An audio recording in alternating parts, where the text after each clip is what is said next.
Welcome. We're glad you found this recorded presentation by the Knox County Master Gardeners. We are a volunteer community service group affiliated with the University of Tennessee, as well as Tennessee State University and their cooperative extension programs. The mission of the Knox County Master Gardener program is to educate and serve the community using research-based information on best practices in horticulture, environmental stewardship, and integrated pest management. One of the ways we educate is through our Speakers Bureau.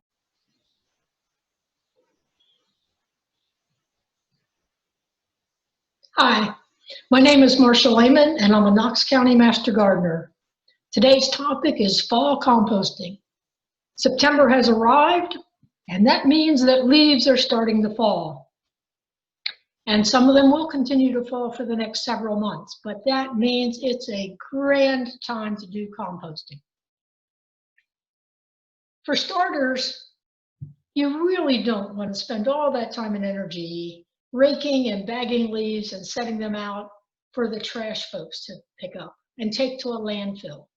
You're looking at black gold in this photo. There is one caveat though. Be sure you know the source. For instance, if the leaves, you can tell by these leaves have been raked because you can still see full leaves. But if someone picked up their leaves by mowing the lawn and recently had a lawn treatment and so there is treated grass in with the leaves, then you probably don't want that. And you might be concerned if they have black walnut trees and the like. But you know what trees are on your property. This is only an issue if you do what I do, and that is go around the subdivision where I live and pick up other people's leaves.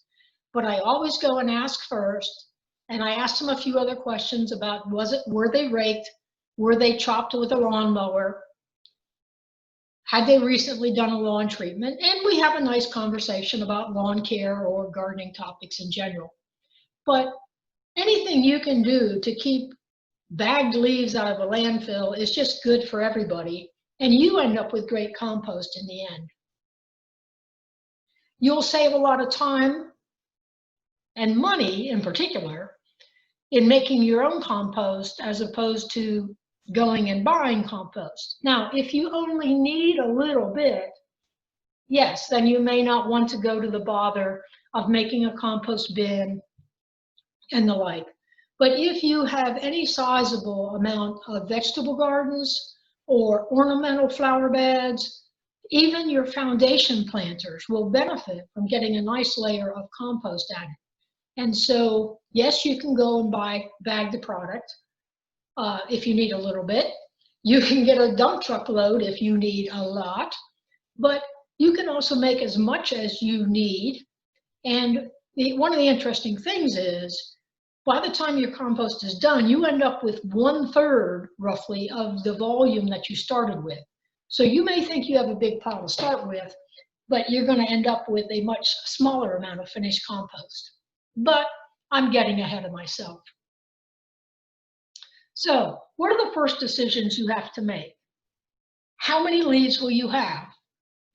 I don't have very many because I don't have many mature trees on my property. That's why I go around the neighborhood and talk to other people. But if you're on a lot or in a subdivision that is older and has lots of mature trees, then you may be looking at a pile of leaves like in the photo. What tools will you need? Will you just make a pile or a heap? Or will you have some type of bin or container? And the one thing we cannot overlook is, are there HOA rules, homeowner association rules, that limit what you can do or prevent you even from making something like a compost bin? But everybody kind of has a backyard and a corner that's out of sight. So you can probably do some composting wherever you live, assuming you're not in an apartment, okay? So those are some of the first things we're going to look at. Number one tool for me and for most people is the lawnmower. If you like to rake, and you collect your leaves, say in bags, like in the earlier photo, you don't want to compost whole leaves. Whole leaves, when they get wet, tend to mat up. So the leaves will break down faster and do less matting if they are in fact chopped. And that's why I say the #1 tool is your lawnmower. Whether you have a mulching mower, such as the one on the bottom right. This is, standard walk-behind mower that has a bag that can collect the clippings. A riding mower, many of which come with attachments to collect the clippings.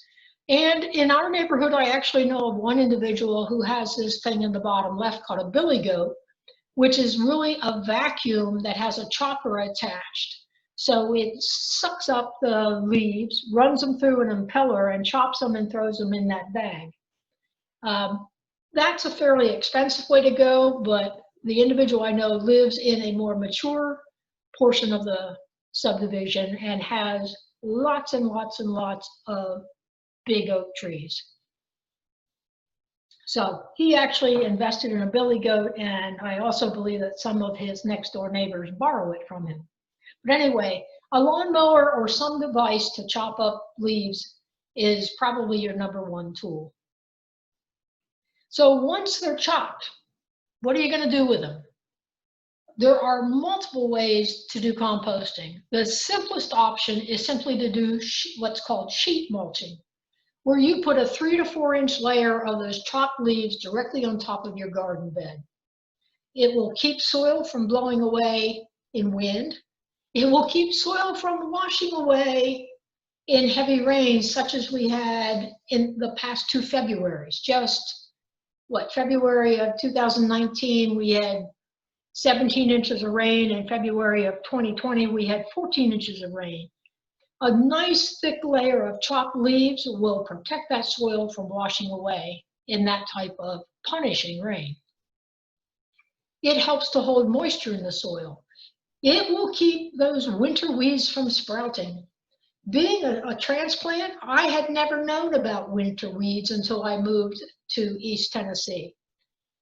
Now I know all about them. So a nice layer of chopped leaves will keep those weed seeds from sprouting because they don't get the sunlight and the warmth that they need to sprout. At the same time, any organic matter that you put there will feed the soil microbes and other living organisms. It will break down over the winter, and what remains in the spring will still be good mulch. So that is the simplest, easiest thing to do. And I would say I do a little bit of this, particularly in beds where I know in the spring I want to plant root crops like carrots and beets, because then I don't have I don't have much prep to do. The soil's been protected, it's got organic matter, and I'm not pulling out a cover crop. So aside from sheet mulching, what else can you do? Well, first,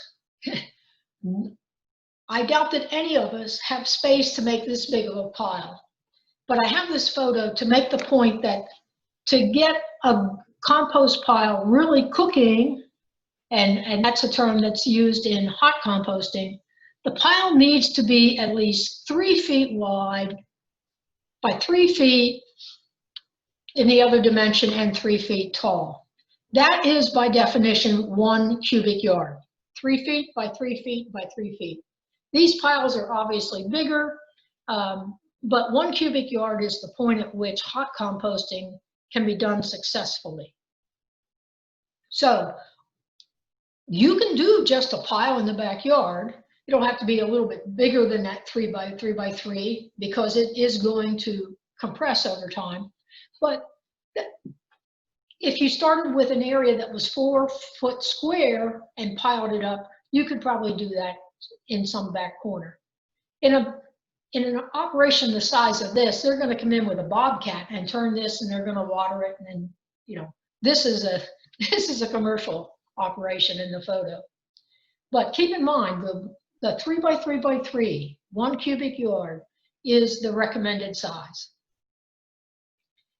You can also make a wire bin. So In these pictures, this is welded wire purchased from the likes of Home Depot or Lowe's or Tractor Supply.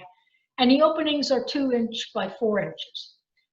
Now, the photo on the left is a pile that's been started recently because you can tell that it is mostly leaves. You can see those leaves.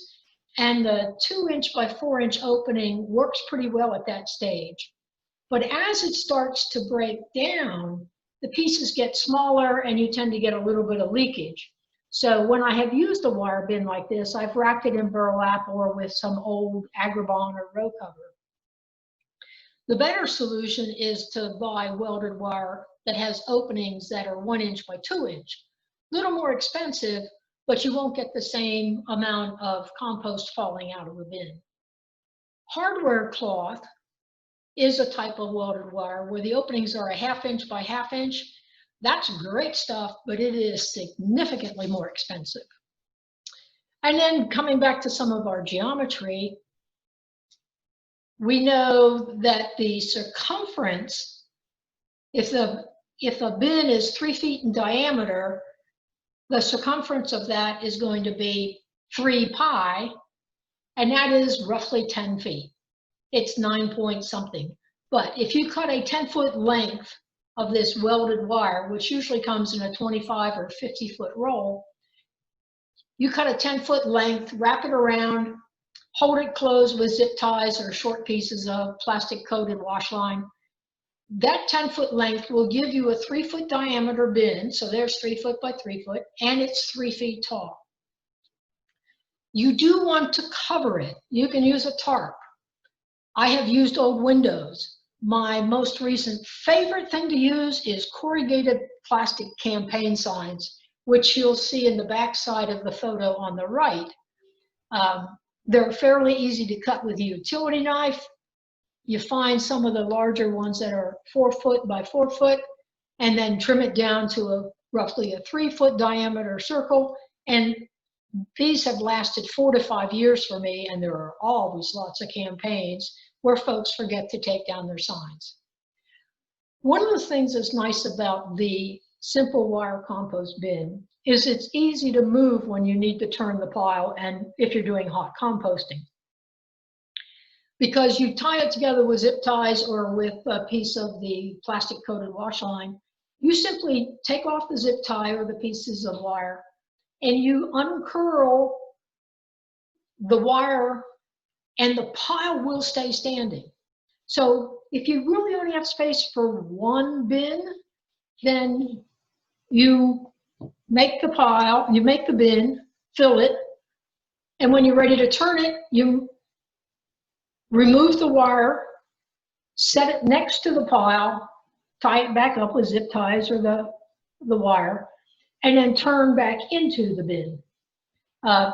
This also makes it easy to store when it's not in use. I mean, you can roll that wire up much tighter than the 3-foot diameter, and now it takes only a 6 or 8 inch space. So I've used quite a number of these. You've probably seen some 3-bin turning units. This is a little more expensive because you've got more materials. You've got a lot of lumber involved here. And you can barely see, but along the back and separating the bins is hardware cloth, which is also a little more expensive. So you have the hardware cloth to buy, you have some wood, you have some hardware, screws and or nails.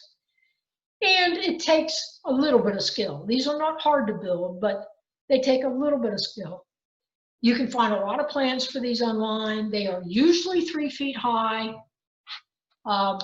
I find that many of the plans start with an 8-foot piece of lumber, which means that they may be 3 feet high, but they're not 3 feet wide. They might be 3 feet deep, but they're not 3 feet wide. So if you're going to do this, you might want to look for either some 10-foot or 12-foot lumber. They're semi-permanent, so you want to pick a spot where you're going to leave this for several years. It's not easy to move. You would effectively have to dismantle it and move it. My biggest concern with a 3-bin turning unit is you start with material on the left. That's actually on the far left, you see they're accumulating it. But you start to build a pile in the leftmost bin. Then you turn it into the middle bin, and it says finished compost on the right. I look at that and say, that's not finished. I have never gotten finished compost with just 2 turns. I find it takes 5 to 6 turns before I have reasonably finished compost. So what you may end up doing in this one is you start on the left, go to the middle, go to the right, and then turn backwards. But that means you would have had to leave those leftmost bins empty so that you can turn backwards and get your 5 or 6 turns. This system also would need some type of a cover or a lid, a roof, a tarp, old windows, or those old campaign signs. There are other do-it-yourself options. I've seen lots of people use old pallets. This appears to have no additional wire, so there's going to be some material that moves, kind of leaks from one bin to another. Some folks will add wire or chicken wire or the hardware cloth on the surface of these. If you look closely, you'll see there are some rebar stakes here to help hold the pallets in place. Here's one, and then back here's another one. Here's another one. So it looks like they've probably got 4 pieces of rebar for each of the pallets to hold it in place. Inexpensive way to go because pallets are often free. But again, know your source. Don't pick up pallets that were ever used for hauling chemical products. Many of them will be marked, sometimes color-coded, so that you can know whether or not there's any chemical residue on them.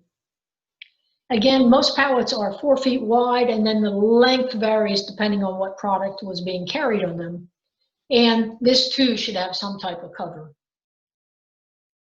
This setup obviously has just been built because there's nothing in it yet, but I look behind it and see a whole pile of stuff that's been accumulated. You can, of course, buy bins, and you've probably seen the one on the left. That's often been sold around Earth Day as a promotional item. I had a neighbor who had one like the one in the middle, and I don't know anybody who has one on the right, but the Charity Garden at All Saints has an even bigger version. This looks like a double bin, but it has a barrel system similar to this that was donated to it. These are obviously a little more attractive. They are definitely more expensive, and for the most part, they get nowhere close to that 1 cubic yard.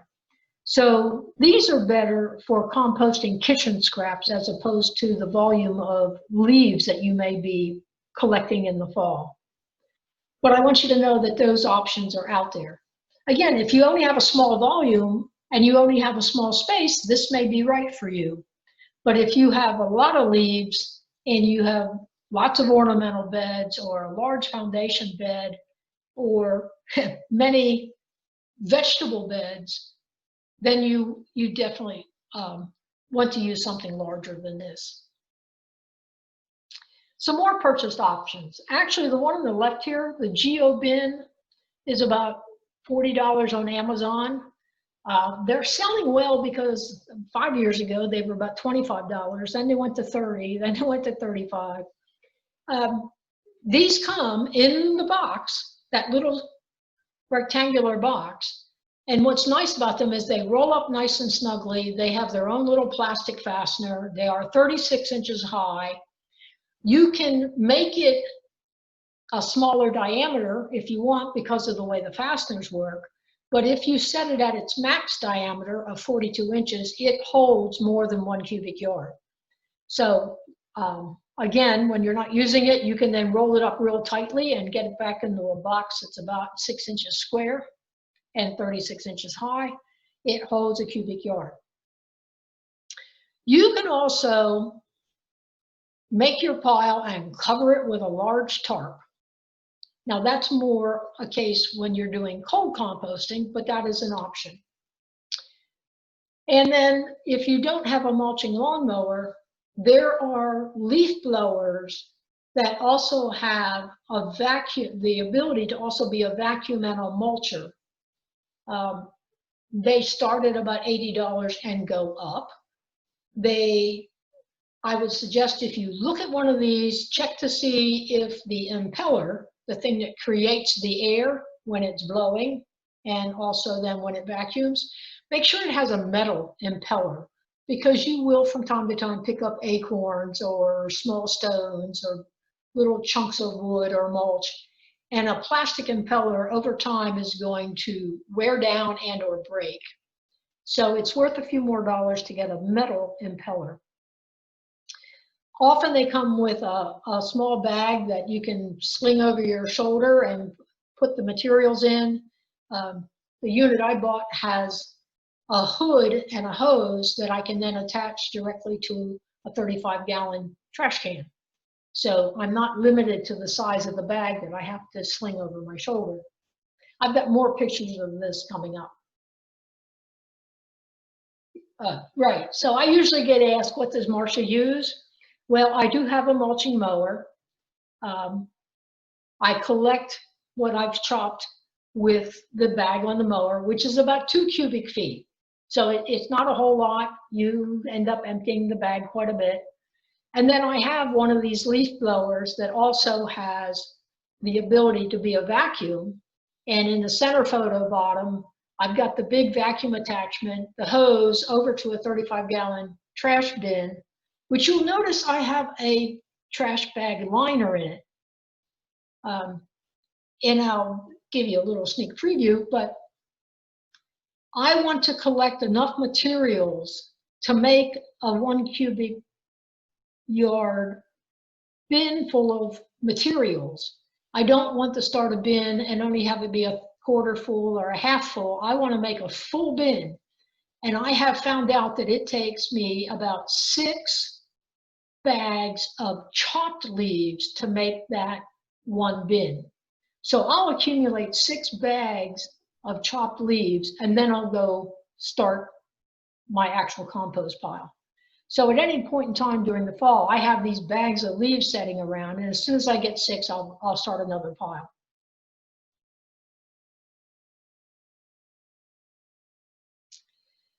Here are pictures of some of the compost bins that I have had, some of which I still have. On the top left is a bin that I use at the end of the season and end up doing cold composting in it. It is 4x4 square and 3 feet high. And so chopped stuff goes in there and it just sits. I don't bother turning that bin.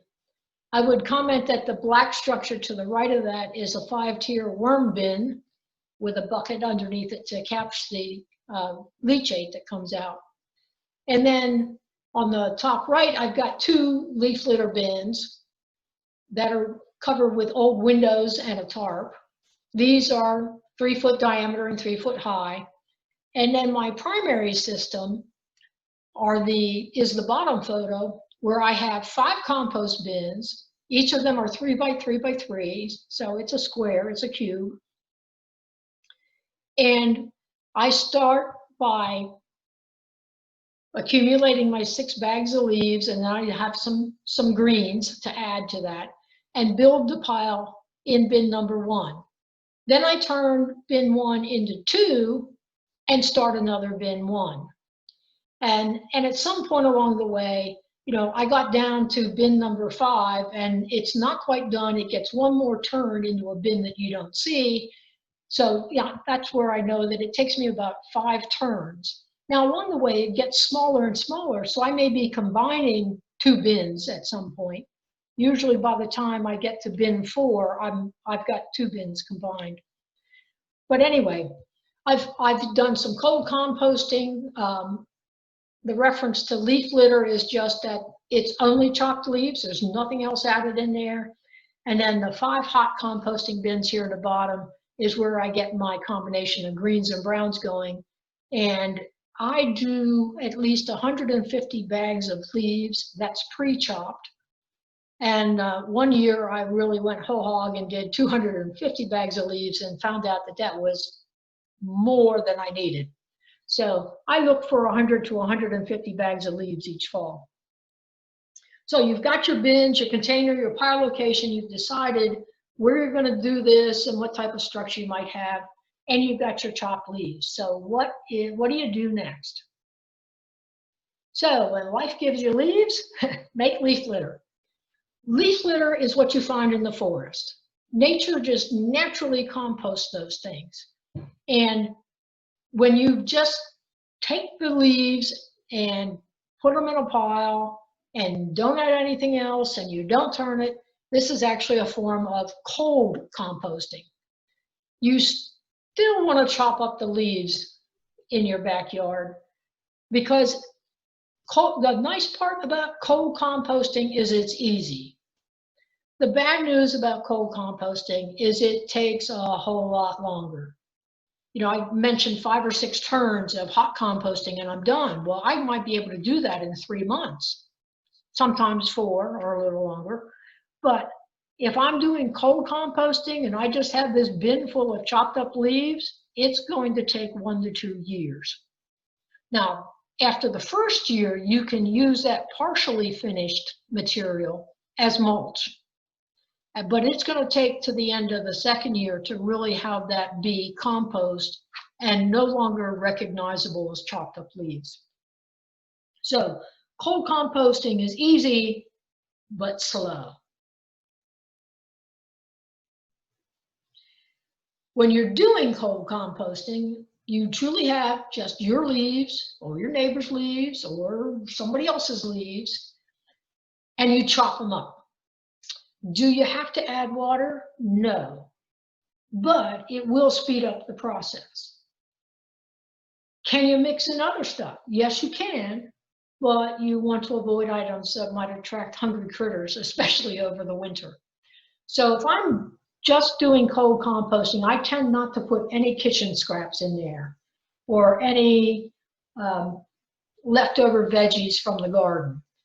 If I'm doing cold composting, I tend to only have the chopped leaves.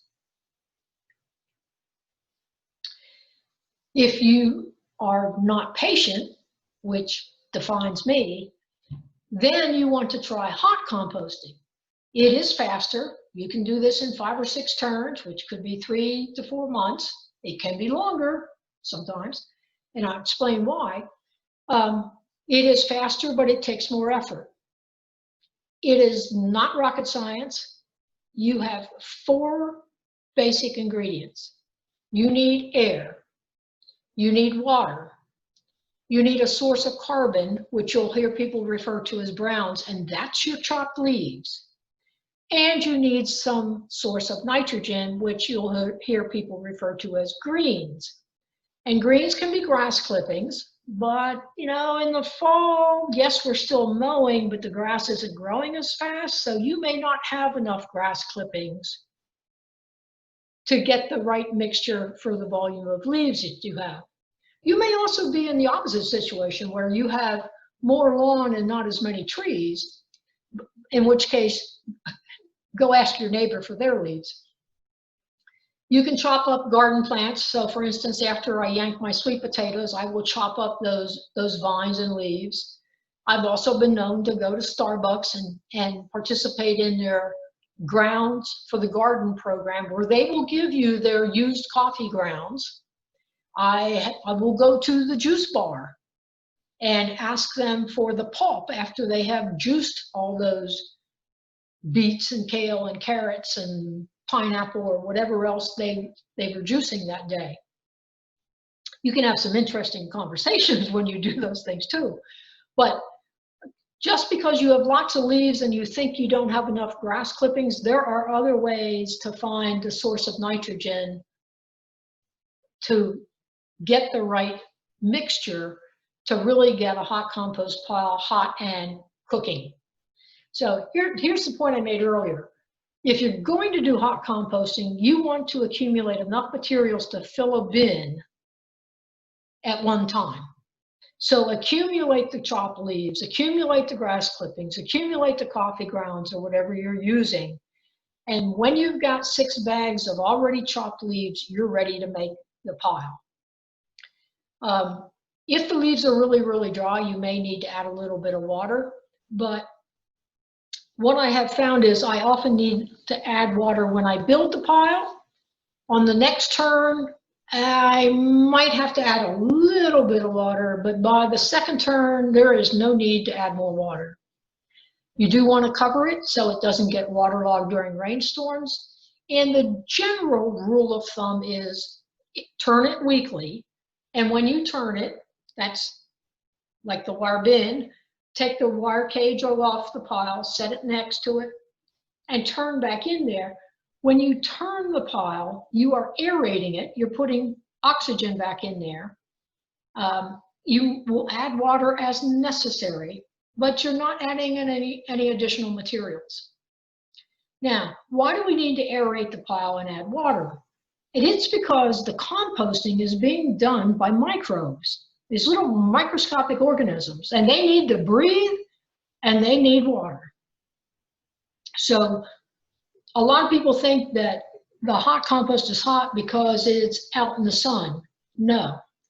The hot compost can be done in the sun, it can be done in the shade, but that is not what drives the temperature of the pile. And we'll talk about that a little more. So, ingredients for hot composting. Get those browns, the carbon, that's our chopped leaves, more leaves this time of year. You'll find that when you chop, you reduce the volume by about 2/3. So again, I have learned that it takes me about 20 bags of whole leaves to end up with my 6 bags of chopped leaves. If you have relatively fine tree trimmings, you've given your shrubs, for instance, a little haircut, or if you have a chipper shredder that makes small pieces, you could add those as browns. On the greens, we talked about grass clippings, the garden plants, all chopped up, but only if they were not diseased. So you will never find a tomato plant in my compost pile, because by the end of the season, almost every tomato plant has disease, whether or not it appears diseased. But I did mention using, for instance, sweet potatoes. Those plants get almost no disease, so when I harvest my sweet potatoes, those vines and leaves are going to get chopped up as well, and those are a green, those are a source of nitrogen. I mentioned coffee grounds, coffee chaff, if you know someone who works at a coffee roaster, the pulp from juicing, and if you have some pets, you can use some fresh manure as a green, but it has to be an herbivore. You do not want any manure from a meat-eating animal. So I listed here cow, horse, chicken, rabbit. If you're in the city of Knoxville, you can have chickens. Chicken manure is great, but compost it first because it's really high in nitrogen and can burn your plants if you use it directly. Rabbit manure is also good. Cow and horse manure, obviously somebody's got a farm or a stable, and there you want to have a few more conversations with what's the pasture field like, what hay are you feeding those animals, because there can be residual pesticide that was applied to a hay field to keep out weeds. The hay was harvested, baled, fed to the horse digests it, the horse produces manure, and there is still residual of that pesticide in the manure. So this is another case where if you use manure, be sure to know the source and talk to them about how they maintain their pasture fields and what they feed those animals. Okay, so we've got our browns and our greens. Now we want, how much do we need? Okay, so with grass clippings, it's relatively equal parts based on volume. This is where if you've got a bag on your lawnmower, you would have 1 bag of grass clippings and 1 bag of chopped leaves, mix them together, throw them in the pile. For the other green items, which tend to be much denser, I mean, coffee grounds, they're you do not need an equal volume of coffee grounds to go with the browns. So for instance, in my bin, I may put a 3 to 4 inch layer of chopped leaves, and then I use an old gallon milk jug that I cut one side off as a scoop. And I will take basically 1 gallon of coffee grounds, sprinkle that across that layer of chopped leaves. Then I put in my next layer of chopped leaves, another gallon of coffee grounds, another layer of chopped leaves, another gallon of coffee grounds. And the same for the pulp from the juice bar. I'll use about a gallon of that per every 3 to 4 inch layer of chopped leaves. So I accumulate the coffee grounds and the juice pulp as well and store it in a big tote. When I pick it up from those sources, it's in a bag of some sort, but I've actually had critters chew into the bag to get at some of the contents. So I will put those in a heavy-duty commercial tote that sits out near my compost bin. And when I'm building a compost pile, I grab my 6 bags of leaves and have my gallon jug scoop handy and go to work. Why turn weekly? Again, the turning is only if you're doing hot composting, and the weekly is a rule of thumb. If you don't have a compost thermometer, then you should just follow that rule of thumb and turn it once a week. If you do have a compost thermometer, such as you see in the picture on the right, if you look at this compost thermometer has an 18-inch long probe. So whether I stick it in the center top of the pile or I stick it in through the side of the pile, I can get the temperature in the middle of the pile because it has an 18-inch long probe. When you look at this, you'll see it's a white background up to 80, and then between 80 and 110 is, well, we have steady between 80 and 100. We have active between 100 and 130, and we have hot between 130 and 160. So if we're doing hot composting, we want it to get up into that hot range.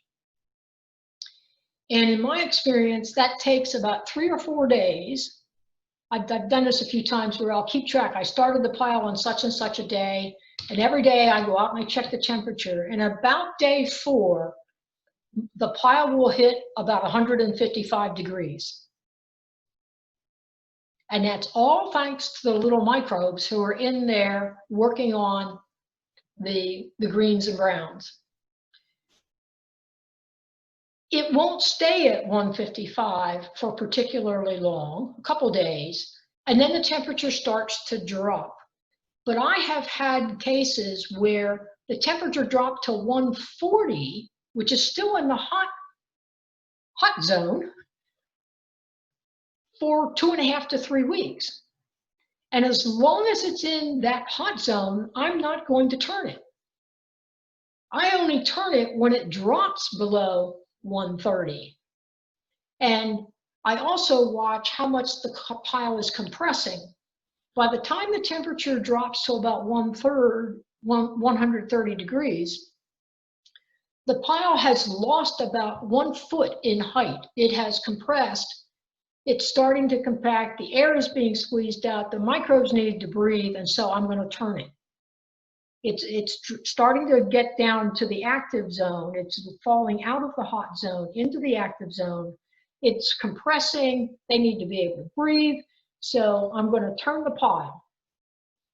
Also, as decomposition occurs, water is consumed. And so when I turn it, it should, if it does not feel like a damp sponge, then I will add water. It won't be as much water as I added when I first built the bin, probably half as much. But if the contents do feel like a damp sponge, then I am not going to add more water. All I will be doing is turning it to add air. And as I mentioned earlier, with each turn, less water will need to be added. By the time I get to the 3rd turn, I am usually not adding any water. After 5 or 6 turns, you're done. But here's the real kicker. The finished volume is 25 to 30% of what you started. So when folks would see all those compost bins that I had, the 5 in a row, well, if I start 5 bins, I'm lucky if by spring what I have is 1.5, because it breaks down that much. So generally, if I went out and turned it weekly, it would probably finish faster. But since I'm using the thermometer and I'm letting it sit and not turn it as long as it's in the hot zone, when it drops below the hot zone, then I turn it, put some air back into it, maybe add a little bit of water. Now, what I'll find is, I said in about 4 days it gets up to 155. And it may stay in the hot zone, dropping a little bit. But if it takes 2.5 to 3 weeks before it drops below 130 and I feel compelled to turn it, the temperature will go back up again into the hot zone, but it will not get as hot as the first time around. So if it peaked at 155 on the initial build, the second time around, it may be 145 or 150. And then I'll let it go until it drops down into the active range, turn it again, and it will go up again, but not as high as the second time. So it may only get to 140. And then from that point on, it's not going to get back up into the hot zone. It will be in the active zone. And then my temperature at which I turn is 110. When it drops below 110, I stir it up. And when I can't get it to go above 110 again, I'm really done. And that's usually at about 5 or 6 turns. So just to recap, what do we need for composting? Well, just about anything that was once alive. So any of the, grass clippings, plant prunings, wood chips, I said juice pulp, that all comes from fruits and veggies, coffee grounds, spent grain if you have a friend who works at a brewery. More importantly, there are only a handful of items that you should not compost. Never compost any petroleum products. So, don't put any cooking oil, or don't put any motor oil or gasoline or diesel fuel or anything of that sort. But you also don't want to put any cooking oil in there. You don't want to put diseased plants, simply because you will just make a great incubator for more disease. You don't want dog, cat, pig, and other pet manures. And again, that's because these are not herbivores. They're meat eaters, or they do eat meat. Similarly, you don't want the bedding from them. Folks have talked about adding gypsum, but gypsum board scraps is really sheetrock, and that could contain paint and other undesirable toxins. If you know that it had no coating on it, yes, you could, but man, that's a lot of extra work to confirm that it doesn't have anything else in it. It could be tempting to pick up materials from the side of the road, but you don't know where it came from. And I mentioned I pick up leaves from neighbors. That's why I always go talk to them first and say, hey, may I take your bagged leaves, rather than they're setting them out for the trash folks to pick up. So the night before trash pickup, I'll stop and chat with them, but I'll also have that conversation about, are there grass clippings in there? And did you have a lawn treatment recently? So, have that conversation. Don't put any meat, dairy products, no bones, no eggs, no fish. That will just attract other critters that you don't want. If you had some type of closed system for composting, you could, but we're doing this in our backyard and we really don't want to invite in the four-legged rodents who would have a buffet meal. And then last but not least, no glossy paper. So most newspaper these days are printed with soy ink, soy-based ink, so it's okay to compost newspaper, but don't take the glossy paper like the advertising inserts. You can compost your Amazon boxes. Of course, you have to chop them up into smaller pieces. The easier thing to do is to chop up or tear up, shred the packing paper. The brown packing paper is great for composting. So those are the ingredients for composting. There are lots and lots and lots of benefits of compost. This is of the finished product that you made. So it's good for the soil. It improves the condition of the soil. It improves the structure of the soil. It increases the porosity, which gives a better environment for roots to move and water to flow. It acts like a sponge, so you can improve the infiltration. And it helps to feed the microorganisms that make our soil a living environment. A second set of benefits: it reduces erosion and runoff, it supplies organic matter, encourages root growth, and helps the plants to more effectively utilize the nutrients that are in the soil. We could do a whole soil science thing, but compost is particularly helpful in our heavy clay soil, which is loaded with nutrients, but isn't willing to give them up until we kind of toy with them and pull them apart, and compost helps to do that. So at the same time, then, that reduces nutrient loss from leaching. It improves soil fertility. It is not a fertilizer. It really is a soil amendment. It can help to suppress many soil pathogens, and it reduces the amount of solid waste going to landfills. And then finally, there are some more recent studies that indicate that compost can neutralize toxins in the soil. They can bind up and lock up heavy metals, such as lead. It can filter out and bind contaminants that might be contained in surface water, and it obviously reduces greenhouse gas emissions.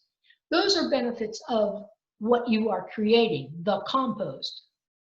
But there are also benefits to you of composting, the activity.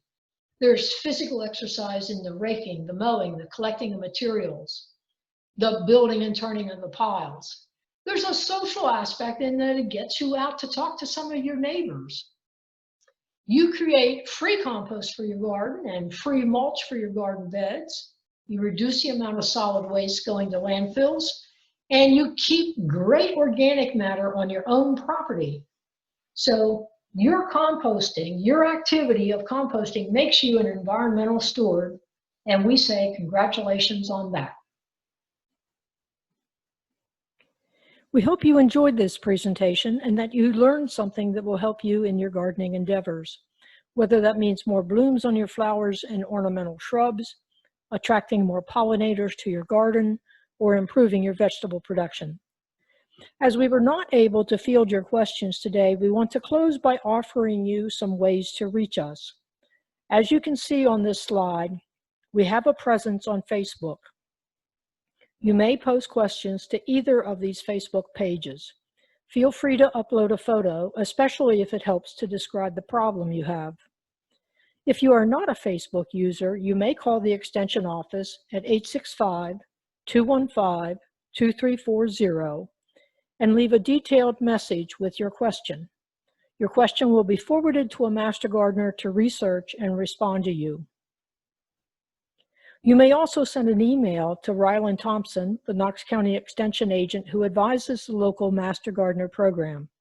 If a photo would help to describe the problem, feel free to attach one or two. Try to keep the total attachments to less than 5 megabytes. You may get a response directly from Ryland, or he may route your question to a Master Gardener to research and respond to you. We are eager to return to public presentations. In the meantime, you can watch any of our recorded presentations by going to our website, finding a Speakers Bureau event on the calendar, and clicking on the link that is included within the event details. Now, let's go get some dirt under our fingernails.